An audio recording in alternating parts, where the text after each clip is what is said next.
खुलुमबाय बे समाव बडलेण्ड इंखं टेलिभिजननि स्टुडिय'आव मिथिका नार्जारि। खुलुमबाय बे समाव दङ बडलेण्ड इंखं टेलिभिजननि स्टुडिय'आव आं खोमथागोरा गयारि। दिनैनि गाहाय रादाबफोराव दङ। झाबुआ बिरखं गाथोनाव सासे जवाना गावनि जिउखौनो फोजोबनानै लादों। थालिर फानग्रा सासे सुबुङा जिएमसिएचनि डक्टरखौ गाग्लोबदों। खैला जावग्रा जायगाखौ बन्द खालामनायाव न'फारसे फैनाय गोबां सुबुंफोरा गुवाहाटी रेलवे स्टेशनाव होंगो दोंगो जादों। मणिपुर पुलिसआ ड्राग्सजों सोमोन्दो थानाय 15 दुथांफोरखौ खादों। लामा जाब्रबथायाव सासे आइजोनि जिउ खहा, 2 जोखोम। बारग' गाहाय फोरोंगिरिया हज जात्रानि समाव हरखाबै रुंसारि जादों। सोनाब बंग बर' थुनलाइ आफादनि खुंगा 21थि बोसोरसालिया जथुमाया खुंफुंजाबाय। रवीन्द्रनाथ टेगर मुलुगसोलोंसालिया उपेन राभा हाकासामखौ लाइफ टाइम एचिभमेन्ट बान्थाजों मान बावगोन। धेकियाजुलिनि 50 बोसोर बैसोनि सासे सुबुङा 12 जानुवारिनिफ्रायनो गोमानानै दङ। गिबि मन्थ्रिनि स्पेसियेल भिजिलेन्स सेलआ जालुकबारियाव बारग' टेक्सटाइल दिथागिरिनि न'आव सिग्रोमदों। गिबि मन्थ्रि डक्टर हिमन्त बिश्व शर्माया जापाननि टुरिज्म मन्थ्रिखौ लोगो हमहैदों। हायद्राबादाव फिसायानो गावनि बिसिखौ दानस'नानै माखासे बाहागोफोरखौ प्रेसार कुकाराव रुदों। ट्राक सालायग्रा एस'सिएशना जिरायनाय गैयै हरताल खालामनो थांखि लादों। बाक्सा जिल्ला एबसुनि बारग' बिबानगिरि आरो मेलेमजिबिफोरजों लोगो हमलायनाय हाबाफारि। दानिया फैदिनि आबुं रादाबाव।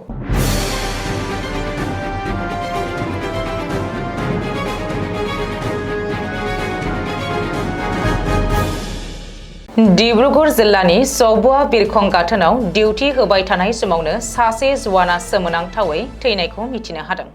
बे जाथाया बुधबार बेलासे 7:30 रिंगासो समाव जादोंमोन।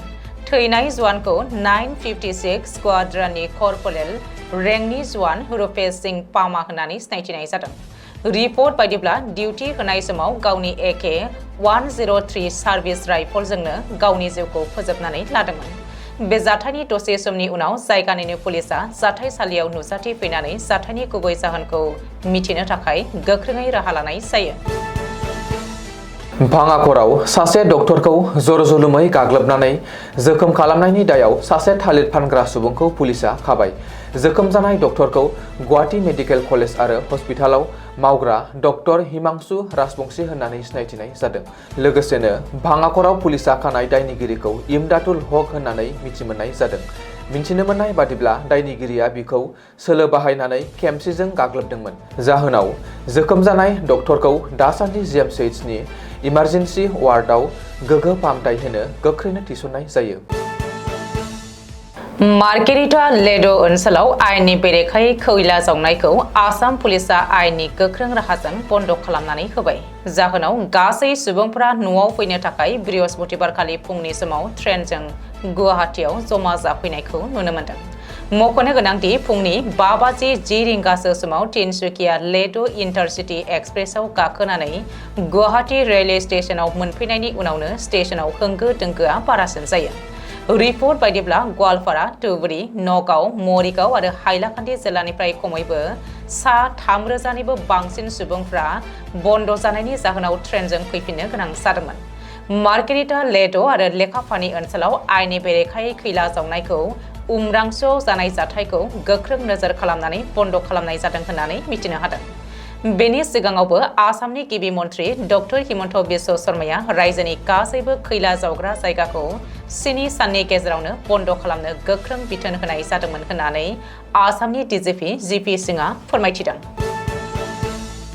मणिपुर रायजोआव ड्राग्स फालांगि खालामनायनि बेरेखायै सासे असिया ओनसोलाव गोख्रों सिग्रोमनायाव रायजो पुलिसआ बुधबारखालि 15 दुथांफोरखौ खादों। मख'नो गोनांदि बिसोरनि गेजेराव 8 आइजो आरो 7 हौवा होननानै मिथिमोननाय जादों। गोख्रों नायबिजिरनायनि गेजेरजों पुलिसआ खानाय दायनिगिरिफोरखौ फाहामथाय होनो रिहेबिलिटेसन सेन्टाराव दैथायहरनाय जायो। बबेखानि बिसोरनिफ्राय जेबो रोखोमनि फेग्रा मुवा मोननाय जायाखैमोन होननानै सुलुङाव फोरमायदों। बेनि अनगायैबो रैखाथि हान्जाया रायजोनि हाजो आरो जौयेन ओनसोलाव अपारेसन खालामनाय जादोंमोन, जेराव संदाननायनि गेजेरजों 2 नं राजा लामा आरो 37 नं राजा लामायाव सिग्रोमनाय जायो। लोगोसेनो रैखाथिखौ गोख्रों खालामसिननो हाजो आरो जौयेन ओनसोलफोराव मोन 108 चेक पइन्ट फसंनानै होबावो होननानैबो मिथिमोननाय जादों। गुवाहाटीनि आमिनगाव ओनसोलाव थानाय नेशनेल ल' इउनिभार्सिटिनि साखाथियाव गिख्रंथाव लामा जाब्रथाय जेराव सासे आइजोआ हरखाबै जिउ खहा जानायजों लोगोसेनो सानै सुबुङा गोब्राबै जोखोम जानाय जाथाया सोराङाव फैदों। मिथिनो मोननाय बायदिब्ला AA01DG 9764 नम्बरनि स्विफ्ट डिजायर गारिखौ ड्राइभारा जौ लोंनानै फेना सालायनायाव एखे दिगनि लामाजोंनो थांबाय थानाय AA01EA 0387 नम्बरनि स्कुटिखौ हरखाबै सौख्रांदोंमोन। बे जाब्रथायाव जिउ खहा जानाय आइजोखौ पसारियानि थागिबि लिमा दास 35 बोसोर होनानै सिनायथिनायजों लोगोसेनो जोखोम जानाय सानैखौ पापु बानिया आरो धर्मेन्द्र महन्त होननानै मिथिनो मोन्दों। बे जाथायनि दसे समनि उनाव पुलिसआ जाथायसालियाव नुजाथिफैनानै गोथै सहखौ बोखांनानै लायो आरो जोखोम जानायफोरखौ फाहामथाय होनो थाखाय गुवाहाटी मेडिकेल कलेज आरो हस्पिटालाव दैथायहरो। बे जाथायनि बागै दासान्दि पुलिसआ गोख्रोङै नायबिजिरनायखौ जागायबाय। बरपेटा जिल्लानि मोनसे हज यात्रायाव थांनाय सासे सुबुङा हरखाबै लोमजानायनि जाहोनाव रुंसारि जायो। थैनाय सुबुंखौ सहिम उद्दिन आहमेद होननानै सिनायथिनाय जादों। मिन्थिनो मोननाय बादिब्ला बियो बरपेटानि सिङाव थानाय सेंगा बिधानसभानि सिङाव थानाय भल्लाहाजी हायर सेकेन्डारि स्कुलनि बारग' गाहाय फोरोंगिरिमोन। लोगोसेनो बियो सोरखारि साख्रिनि बिबाननिफ्राय आजिरा मोननायनि उनाव मक्कासिम दावबायनो थाखाय हज यात्रा खालामनाय जादोंमोन होननानै रिपर्टआव फोरमायथिदों। बबेखानि गावनि जात्राखौ फोजोबखांनायनि उनाव सहिम उद्दिन आहमेदा बेरामाव गोग्लैनायनि जाहोनाव रुंसारि जालाङो। बारग' फोरोंगिरिनि बेबादि हरखाबै रुंसारि जानायनि जाहोनाव ओनसोलनि सुबुंफोरा गोथौ दुखु मोननाय फोरमायनायखौबो नुनो मोननाय जादों। सोनाब बंग बर' थुनलाइ आफादनि खुंगा 21थि बोसोरसालिया जथुम्माखौ आलिपुरदुवारनि सेंमारि GMP फरायसालिनि गेलेग्रा फोथाराव 21 आरो 22 जानुवारि 2025 खालाराव साननैनि मेहेरगोनां हाबाफारिजों खुंफुंनाय जायो। जोबथा खालार एबा गेवलां मेलनि हाबाफारिखौ सोनाब बंग बर' थुनलाइ आफादनि आफादगिरि महेश चन्द्र नार्जिनारिनि मासि सामलायनायाव बेखेवनानै होयो जलपाइगुरि जिल्ला बर' थुनलाइ आफादनि बारग' आफादगिरि मुंदांखा खन्थाइगिरि लिरगिरि रमेश चन्द्र सुबाया। बराय बिबुंथि लाखियो बानजाय आफादनि आफादगिरि उत्तम नार्जिनारिया। बे हाबाफारियाव गाहाय आलासि महरै बाहागो लायो बर' थुनलाइ आफादनि आफादगिरि प्रफेसर सुरत नार्जारिया। जर'खा आलासि महरै बाहागो लायो मिरु दुलाराय बर' फरायसा आफादनि आफादगिरि दिपेन बर'आ। बे हाबाफारियावनो बाहागो लानानै एबसुनि आफादगिरि दिपेन बर'आ बेंगलाव रायजो जानाय बर' एबा मेसफोरनि राव हारिमु बर' आयदा थिसननाय ST रिजार्भेसन रैखाथिनि थाखाय गोदान जावरिखांनायनि हाबाफारि लानानै एबसु आरो बर' थुनलाइ आफादा गोख्रों हाबा मावगोन होननानै बुंथियो। बे हाबाफारियावनो थांखिजानाय आलासि महरै लिरगिरि निक'डिमास हाजारियाबो बाहागो लानायजों लोगोसेनो मिरु एबसुनि गोबां दैदेनगिरिफोर, दिल्ली मुलुगसोलोंसालिनि दालाइ एबसुनि बारग' आफादगिरि बिश्वजित नार्जारि आरो सोनाब बंगनि गोबां सानसुमै मेलेमजिबि बिथांमोना बाहागो लादोंमोन। रबीन्द्रनाथ टेगर मुलुगसोलोंसालिया बिजिरसंगिरि, थुनलाइगिरि आरो रावारि रोंग'सार उपेन राभा हाकासामखौ लाइफ टाइम एचिभमेन्ट बान्थाजों मान बावगोन। बे बान्थाखौ 28 जानुवारि 2025 मायथाइयाव जानो गोनां मुलुगसोलोंसालिनि कनभकेसन फोरबोनि समाव होनाय जागोन होननानै सुलुङाव फोरमायदों। मख'नो गोनांदि मुलुगसोलोंसालिजों 2025 मायथाइनि थाखाय गिबियै बेखेवनाय एबा होजानाय लाइफ टाइम एचिभमेन्ट बान्थाखौ थुनलाइनि फोथाराव होनाय जादों, जाय साबसिन बिहोमाफोरखौ गनायथि होनो हादों। मख'नो गोनांदि मुलुगसोलोंसालिनि मावफुं आफादा उपेन राभा हाकासामखौ गिबि लाइफ टाइम एचिभमेन्ट बान्था 2025 जों मान होनो थिरांथा लादों। बे बान्थाखौ आसामनि रायजो बेंगिरि लक्ष्मण प्रसाद आचार्यआ मुलुगसोलोंसालिनि कनभकेसन फोरबोआव गथायगोन। ढेकियाजुलि पुलिस थानानि सिङाव थानाय सेनिमारि गामिनि थागिबि पबित्र देबनाथ 50 बोसोरा थांनाय 12 जानुवारिनिफ्रायनो ढेकियाजुलि फारसे थांबाय थानाय समावनो गोमानानै दङ। बे जाथायनि उनाव नखरनि सुबुङा ढेकियाजुलि पुलिस थानायाव एफआइआर होदोंमोनब्लाबो दासिमबो नागिरनानै मोनाखै। बेनिखायनो गोमानाय सुबुंनि नखरा दिनै खौरां बिजोंनि गेजेरजों नागिरना दिहुननायाव जाफुंसार जानो हायैयाव पुलिसनि फारसे गोथौयै रागा जोंनायखौ फोरमायदों। बेनिखायनो गोमाजानाय नखरा पबित्र देबनाथखौ नागिरनायाव रायजो राजाफोरनिफ्राय हेफाजाब बिनानै गोमानाय सुबुंनि फारसे खौरां मोनोब्ला थाबैनो पुलिसनो एबा नखरनो खौरां हरनो खावलायदों। गिबि मन्थ्रिनि स्पेशेल भिजिलेन्स सेलआ दिनै हेन्डलुम एन्ड टेक्सटाइल बिफाननि बारग' सामलायगिरि कबिता डेकानि जालुकबारिनि सुदाकान्त भटनि न'आव सिग्रोमदों। मख'नो गोनांदि बे हरखाब सिग्रोमनाया 2019-2020 मायथाइयाव बिफानाव थिसनजानायजों सोमोन्दो गोनां जाख्ल'नायनि अजदफोरनि नायबिजिरनायनि मोनसे बाहागोमोन। मिन्थिनो हानाय बादिब्ला कबिता डेकाया 2019-2021 मायथाइसिम दिथागिरिमोन। सुलुङाव फोरमायथिनाय बादिब्ला directorate of vigilance and anti करापसनआ बेनि बेरेखायै नायबिजिरगासिनो दङ। बेखौबो मख'नो गोनांदि कबिता डेकाया गुवाहाटीआव थानाय आरजि बरुवा रड आरो बेलतला ओनसोलाव सम्पथिनि बिगोमा। बबेखानि मंगलबारखालि कबिता डेकानि बेरेखायै गिबि मन्थ्रिनि स्पेसियेल भिजिलेन्स सेलआ अजद होनाय केलेंकारिजों सोमोन्दो थानाय मोनसे गसर थिसनो।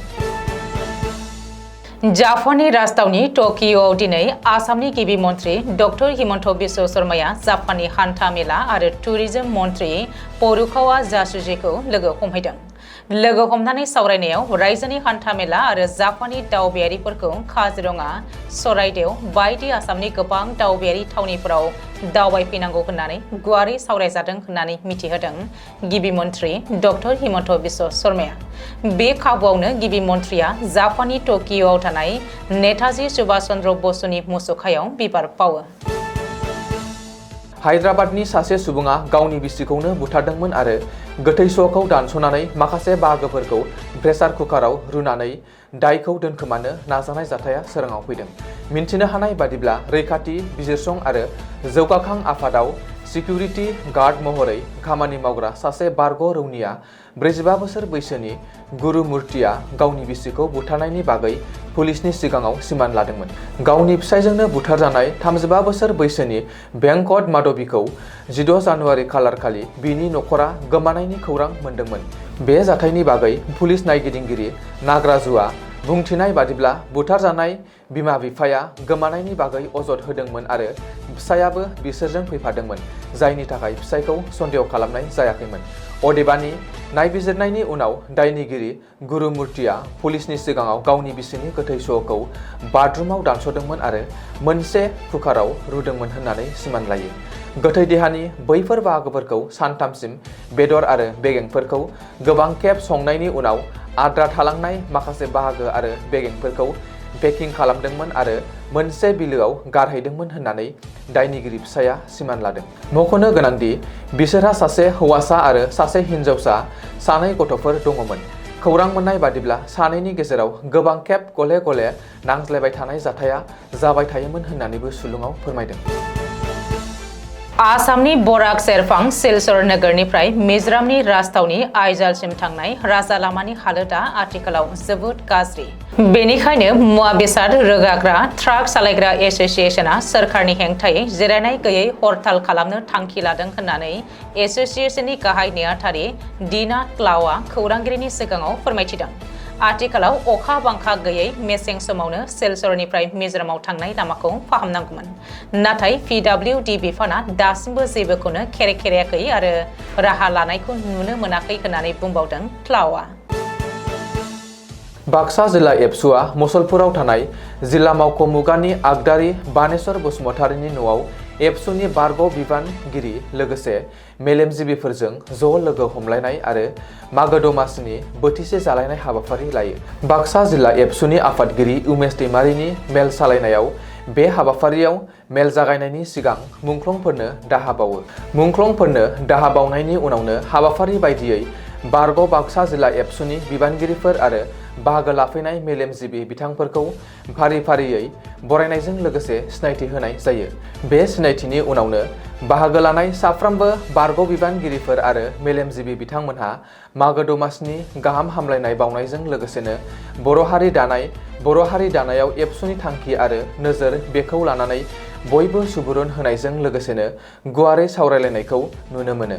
बे हाबाफारियाव बाक्सा जिल्ला बर' थुनलाइ आफाद, बर' बिमा गौथुमनि बिबानगिरि, बर' हारिमु आफादनि बिबानगिरिफोर लोगोसे MCLA जय मुसाहारि, मन्टु बर' बड'लेण्ड हायुङारि गौथुमनि बुंथिगिरि काथिराम बर' आरो गोबां मेलेमजिबि बिथांमोनहाबो बाहागो लायो। दिनैनि रादाबा एसेनोसै। गोजोन्थों।